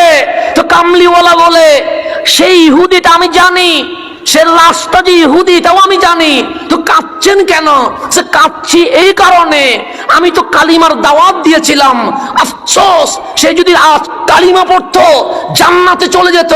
কাঁদছি এই কারণে, আমি নবীর সামনে একজন জাহান্নামী চলে যাচ্ছে, সে যে জাহান্নামে যাচ্ছে এটা আমার খারাপ লাগছে। কারণ আমার নবী, আমি নবীর ইচ্ছা ছিল সে কোথায় যাবে, জান্নাতে যাবে, এটা আমার ইচ্ছা। তো রসুলের স্বপ্ন হচ্ছে কেউ যেন জাহান্নামে না যায়, সবাই যেন কোথায় যায়, জান্নাতে যায়। সেই জন্য আমরা যারা সুফিবাদী, তাসাউফ মানি, আমাদের সুফিদের কিছু কিছু নিয়ম আছে, নিয়মগুলো একটু মানবেন। এক নাম্বার, বয়সে যদি তোমার কেউ বড় হয়, তুমি তাকে দেখে কখনো অসম্মানী করিও না। কেন? হয়তো সে বয়সে বেশি হওয়ার কারণে তোমার চেয়ে ইবাদতে, এলমে, আমলে বড় হতে পারে। তাসাউফের শিক্ষা, সুফিবাদীদের শিক্ষা এক নাম্বার। তো যদি আমি দেখি আমার চেয়ে বয়সে ছোট, তখন কি বলবো? তখন তাকেও তুমি আদর স্নেহ করো, তাকে মারতে যাইও না, গালি দিতে যাইও না, খারাপ ব্যবহার করিও না। কেন? তার বয়স কম হওয়াতে হয়তো তোমার চেয়ে ওর গুণাটা কম হয়েছে। ওর গুণাটা কি হয়েছে?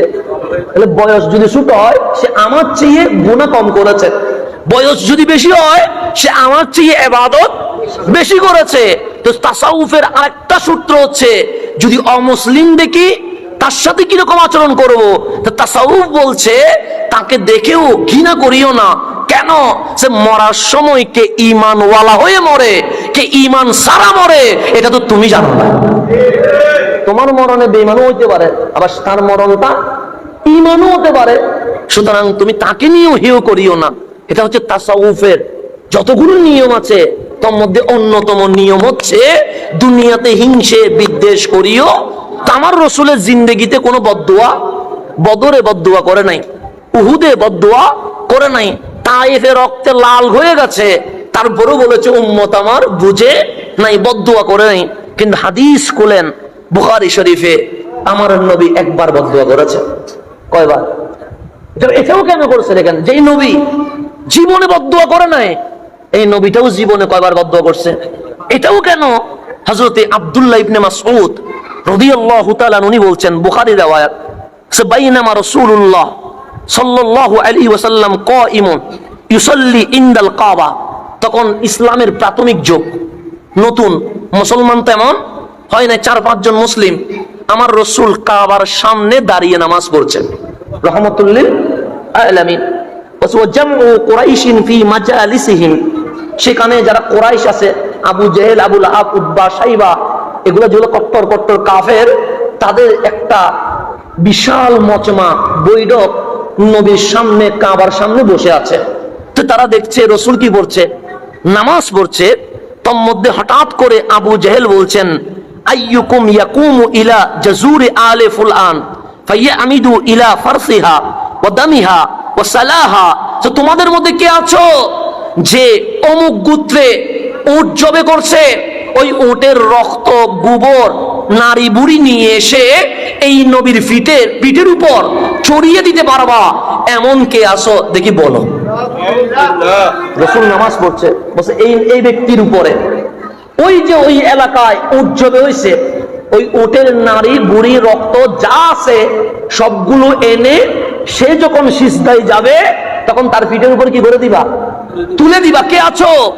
একজন দাঁড়ায় গেছে, উনি চলে গেলেন ওখানে যেখানে উট জবে করছে, উটের নারী বুড়ি সবগুলো এনে আমার রসুল যখন সিজদায় ইজা সাজাদা ওয়াদাহু বাইনা কিতাফাইহি, আমার রসুল যখন সিজদায় গেলেন, সে উটের বুড়িটা আমার নবীজির পিঠের উপর তুলে দিয়েছে। উটের বুড়ি বড় না ছোট? বড়, বিশাল। ওই উটের বুড়ির চাপের কারণে আমার রসুল আর সিজদা থেকে উঠতে পারছে না।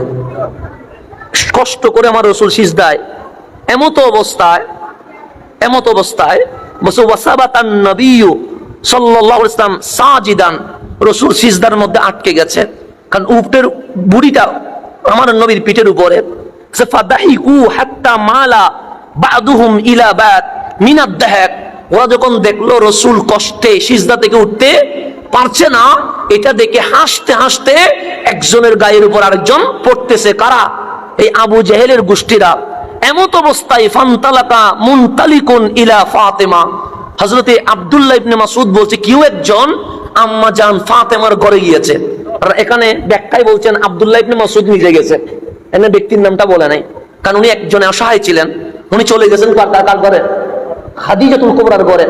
আম্মা জান ফাতেমার ঘরে গিয়ে চিৎকার করে বলছেন, আমার রসুলের পিঠের উপরে উটের ভুঁড়ি তুলে দেওয়ার কারণে রসুল সিজদা থেকে উঠতে। আম্মা জান ফাতেমা তখন মাত্র 9 বছরের মেয়ে।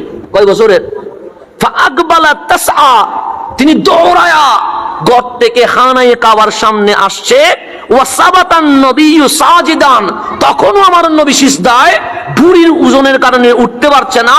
হাত্তা আলকাতহু আনহু, আমার নবীর ফাতেমা 9 বছরের মেয়ে ছোট্ট হাত দিয়ে আমার নবীর পিঠ থেকে ওই উটের বুড়িটা নামালেন। রসুলের পুরা শরীর গোবরে আবৃত হয়ে গেছে। আম্মা জান ফাতেমা বালতির পানি এনে রসুলের গায়ের উপর ঢেলে রসুলকে পবিত্র করলেন। ও আকবালাত আলাইহিম, এবং আমার আম্মা জান ফাতেমা সাহসিকতার সাথে ওই কুরাইশ সম্প্রদায়ের কাছে গেলেন। তাসুব্বুহুম, ওনাদেরকে প্রতিবাদ করলেন, ওনাদের সামনে বদদুয়া করলেন, এমন বদদুয়া যেই বদদুয়া জীবনে আর হতে পারে না। আম্মা জান ফাতেমার বদদুয়া শুনে ফালাম্মা কাদা রাসূলুল্লাহ সাল্লাল্লাহু আলাইহি ওয়াসাল্লাম আসসালাহ, আমার নবী যখন নামাজ শেষ করলেন, আম্মা জান ফাতেমার বদদুয়ার সাথে ঐক্যমত পোষণ করে কামলিওয়ালাও 2টা হাত তুলে দিয়েছেন। আমার রসুল জীবনে বদদুয়া করে নাই, কিন্তু ফাতেমা তো জাহরা যখন বদদুয়া করতেছেন, আমার নবী আর না বলে নাই, ওনার সাথে একসাথে হাত তুলে দিয়েছেন কে? রহমাতুল লিল। ঠিক আম্মা জান ফাতেমা যে শব্দ বলছেন, আমার রসুল আল্লাহুম্মা আলাইকা বিকুরাইশিন, আল্লাহুম্মা আলাইকা বিকুরাইশিন, আল্লাহুম্মা আলাইকা বিকুরাইশিন। মালিক, আমার ফাতেমা তোমাকে যে বিচার দিয়েছে, আমি নবীও সেই বিচার দিচ্ছি, তুমি কুরাইশের সেই বিচারটা তুমি করবা। তারপর আল্লাহ রসুল নাম ধরতেছেন, আল্লাহুম্মা আলাইকা বিআমর ইবনে হিশাম ওয়া উতবা ইবনে রাবিয়া ওয়া শাইবা ইবনে রাবিয়া ওয়া ওয়ালিদ ইবনে উতবা ওয়া উমাইয়া ইবনে খালাফ ওয়া উকবা ইবনে আবি মুআইদ ওয়া উমারা ইবনে ওয়ালিদ। এভাবে নাম ধরে ধরে রসুলের পাক কি করলেন? বদদুয়া করলেন। তা আব্দুল্লাহ ইবনে মাসউদ বলছেন, ওয়া ফাওয়াল্লাহ, খোদার কসম, আমার রসুল যাদের নাম ধরে ধরে বদদুয়া করছে, ধ্বংস হোক, এভাবে করে ধ্বংস হোক কুরাইশ, ধ্বংস হোক আমর ইবনে হিশাম, ধ্বংস হোক উতবা ইবনে রবিয়া, ধ্বংস হোক সাইবা ইবনে রবিয়া, ওয়ালিদ ইবনে উতবা, এভাবে যাদের নাম ধরে বলছে, আব্দুল্লাহ ইবনে মাসউদ হচ্ছে ফাওয়াল্লাহ, খোদার কসম, লাকাদ রাআইতুহুম সারআ ইয়াউমা বাদরিন, আমি নিজের চোখে বদরের ময়দানে এগুলো লাঞ্ছিত মৃত্যু দেখেছি। যাদের নাম ধরে বদদুয়া করছে সবগুলো বদরের মধ্যে গিয়ে গেছে, লাঞ্ছিত হয়ে মরণ হয়ে বসে আছে। তারপর ওয়াসুহিবু ইলা আল কালিব, কালিবে বাদার, বদরের একটা অব্যবহৃত কূপের মধ্যে টানে হেসরে এগুলারে কি করা হয়েছে, ফেলে দেওয়া হয়েছে। ক্বালা রাসূলুল্লাহ, আমার নবী তখন বলছেন, উতবিআ আসহাবুল কালিব লানা, আজকে থেকে কিয়ামত পর্যন্ত যাদেরকে আমি বদদুয়া করেছিলাম তাদের উপর আল্লাহর লানত পড়তে থাকবে। আম্মা জান ফাতেমার বদদুয়ায় আমার নবীও কি করছে, বদদুয়া করছে। এটার নাম হচ্ছে আম্মা জান ফাতেমাতুজ জাহরা। এরকম বলতে গেলে আলোচনা কি হবে না, শেষ হবে না। আমি আরেকটু গুছাইয়া বলি, আমাদের এখানে ছেলেও আছে, ঘরের মধ্যে মেয়ে আছে না নেই? আছে। একটু একটু আমি আমার কথাকে আমি শেষ করে দিয়েছি, একটু গভীরভাবে খেয়াল করবেন, আমার কথা মাইন্ড করবেন না, আমি বুঝার জন্য বলছি। ছেলেদের উপর নামাজ ফরজ, এতে কোনো সন্দেহ আছে? নাই। 7 দিনে কয়দিন নামাজ পড়তে হয়? 7 দিনে পড়তে হয়। 1 মাসে কয়দিন? 30 দিন পড়তে হয়। 2 মাসে 60 দিন পড়তে হয়। বছরে 365 দিন। এক কথায় প্রাপ্ত বয়স থেকে মরণ পর্যন্ত দাঁড়াইয়া না পারলে বসে, বসে না পড়লে শুইয়া, শুইয়াও যদি না পারেন বসে ইশারা দিয়ে হলেও তোমার নামাজ চলমান রাখতে হবে। নামাজ কোনো মাপ আছে? নাই। কিন্তু নারী জাতির জন্য মাসের মধ্যে কিছুদিন নামাজ মাপ আছে। কারো 3 দিন, 5 দিন, 7 দিন, 9 দিন নামাজ কি আছে, মাপ। এটা কাজা করতে হবে না। কেন? ওই অবস্থায় নারীরা মাসিক ঋতু, অপবিত্র রক্ত বের করে থাকেন, এই সময়ে ওনাদের কষ্ট হয়। তো মালিক বলছেন, হাবিব আপনার উম্মতের নারীদেরকে জানায়া দেন, তাদের যখন কষ্ট হয় আমি নামাজের বিধান দিয়ে কষ্ট দিব না, ওই কষ্টের সময়ে আমি রব্বুল আলামিন নামাজ মাফ করে দিয়েছি। না বললে কোনো সমস্যা? তাহলে মা হাওয়া থেকে রাবিয়া বসরি হয়ে আজ নয়, কিয়ামত পর্যন্ত সকল নারীদের শরীরের স্ট্রাকচার একই রকম। কথা ঠিক না? এখন আল্লাহর আপনি জিজ্ঞেস করেন, মালিক আমাদেরকে তো মাসিক ঋতু দিলা না, মেয়েদেরকে দিলা কেন? তা মালিক আপনাকে উত্তর দিচ্ছে, তোমার পেটে সন্তান নেওয়া সম্ভব নয়। সন্তান নিবে কারা? নারী মা। তো মায়ের ওই গর্ভে শরীর বডিটা রেডি করতে হয়। তো তুমি যখন তোমার মায়ের পেটে আসছো তখন আমি মাসিক ঋতুটা বন্ধ করে দিয়েছি। এখানে ডাক্তার আছে, হয়তো উনিও আমার সাথে একমত পোষণ করতেও পারে, কারণ কোরআন আর বিজ্ঞান সায়েন্স একই রকম বলছে, মাসিক ঋতু বন্ধ হয়ে যায়। তো মালিক বলছে, রক্তগুলো গেলে কই? মালিক গেল কই? আল্লাহ বলছে, তোমার হাত, তোমার পা, তোমার বডি আমি আল্লাহ সেই রক্ত দিয়েই বানিয়েছি। এখন মাসিক ঋতু আছে মানে সন্তান হবে, মাসিক ঋতু নাই মানে সন্তান হবে না। এটা হচ্ছে কোরআন ও বিজ্ঞান একই কথা বলছে। একটু গভীরভাবে খেয়াল করবেন। তাহলে এই রক্তটা নিয়ামত, এটা কিয়ামত নয়। এই রক্ত না থাকলে আমি হাসান আজকে মাহফিল করতে পারতাম না, আপনি মাহফিলে আসতে পারতেন না। তাহলে পৃথিবীতে এমন কোন মেয়ে, রানী, নারী, রমণী নাই যিনি 30 দিনে 30 দিন নামাজ পড়তে পারে, যিনি 2 মাসে 7 দিন নামাজ পড়তে পারে, যিনি বছরে 365 দিন নামাজ পড়তে পারে। কিন্তু সিরাত খুলেন, তারিখ খুলেন, হিস্ট্রি খুলেন, পৃথিবীতে এক রমণী আছে যিনি 30 দিনে 30 দিন নামাজ পড়েছে, 7 দিনে 7 দিন নামাজ পড়েছে, 365 দিনে 365 দিন নামাজ পড়েছে, যার ইন্তেকালের আগ মুহূর্তেও নামাজ বাদ দেয় নাই। নামাজ বাদ দেওয়া দূরের কথা, জীবনে 1 ওয়াক্ত নামাজ যার জিন্দেগিতে কাজা হয় নাই, উনি আম্মা জান ফাতেমাতুজ জাহরা।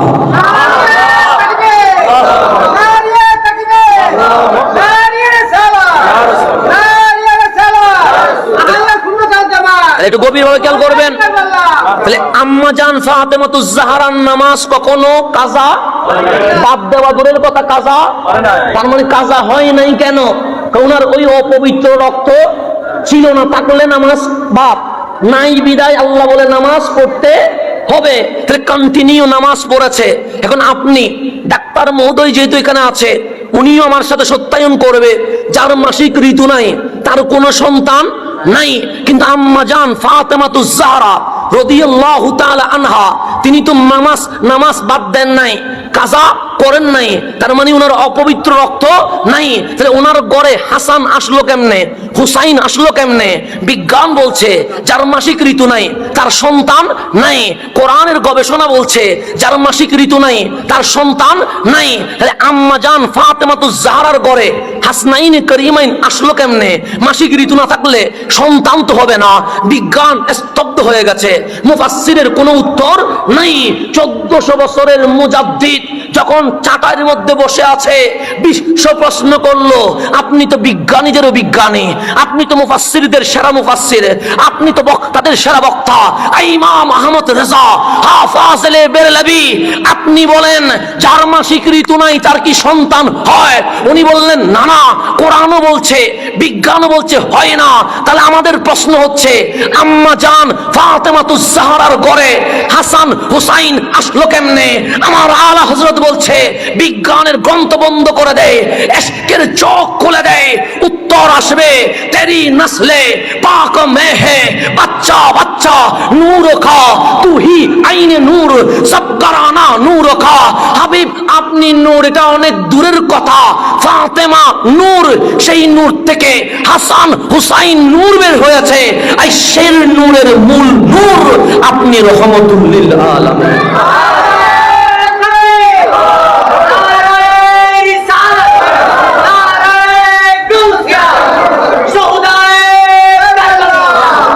এখন আসেন আমার কথা শেষ দিকে, এটাও বুখারী শরীফের হাদিস।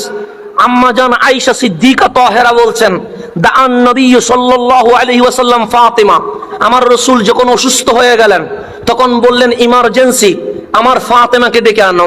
আম্মা জান ফাতেমাকে ডেকে আনা হলো। আম্মা জান আয়েশা সিদ্দিকা বলছেন, ডানে আমার রাসূল ফাতেমাকে বসালেন, কানটা মুখের উপর আনলেন। আমরা যে ফিস ফিস করে কথা বলি, সেটা কি বলি? কানে কানে কথা বলা। ওই রকম করে কানটা মুখের উপর আনলেন, কি যেন বললেন, উনি কান্নাকাটি শুরু করে দিয়েছেন। আম্মা জান আয়েশা বলে আমরা কিছুই শুনি নাই, কিন্তু উনি কাঁদছে। কাঁদার উপর যখন দাঁড়িয়ে 2 কদম দিয়েছে, রসুল আরবি আবার ডাকলেন, ফাতেমা এদিকে এসো। আম্মা জান ফাতেমা আসলেন, রসুল আবার ওনার কানটা মুখের সামনে এনে কি যেন বললেন। আম্মা জান ফাতেমা কান্না বন্ধ করে ফাদাহিকাত, তিনি হাসতে লাগলেন। আম্মা জান আয়েশা বলে আমি জীবনে এই দৃশ্য দেখি নাই, কান্না করার পর মুহূর্তে আবার হাসিতে পরিণত হয়ে যায়।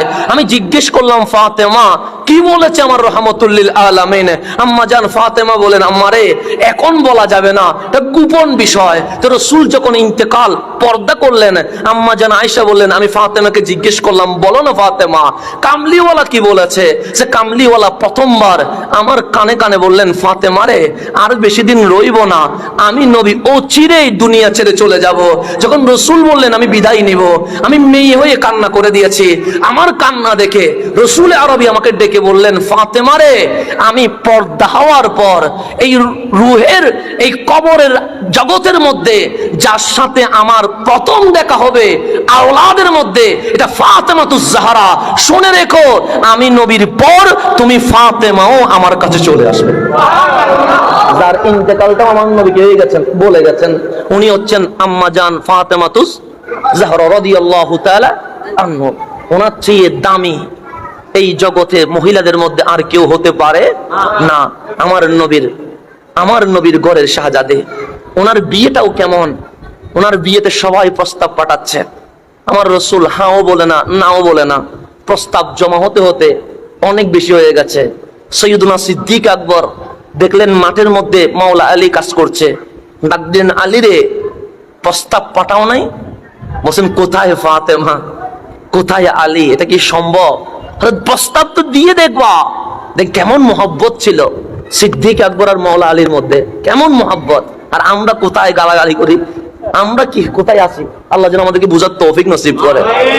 সৈয়দুনা সিদ্দিক আকবর আর মাওলা আলীর মধ্যে কত বন্ধুত্ব, কত মহব্বত, কত ইশকানা পরিবেশ।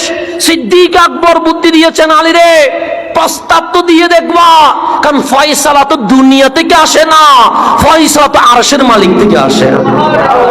সিদ্দিক আকবরের পরামর্শ শুনে, কার পরামর্শ শুনে? যাকে আপনি গালি দিচ্ছেন, সিদ্দিক আকবরের পরামর্শ শুনে মাওলা আলী সাহস করে আমার নবী দরবারে প্রস্তাব দিয়ে দিয়েছেন।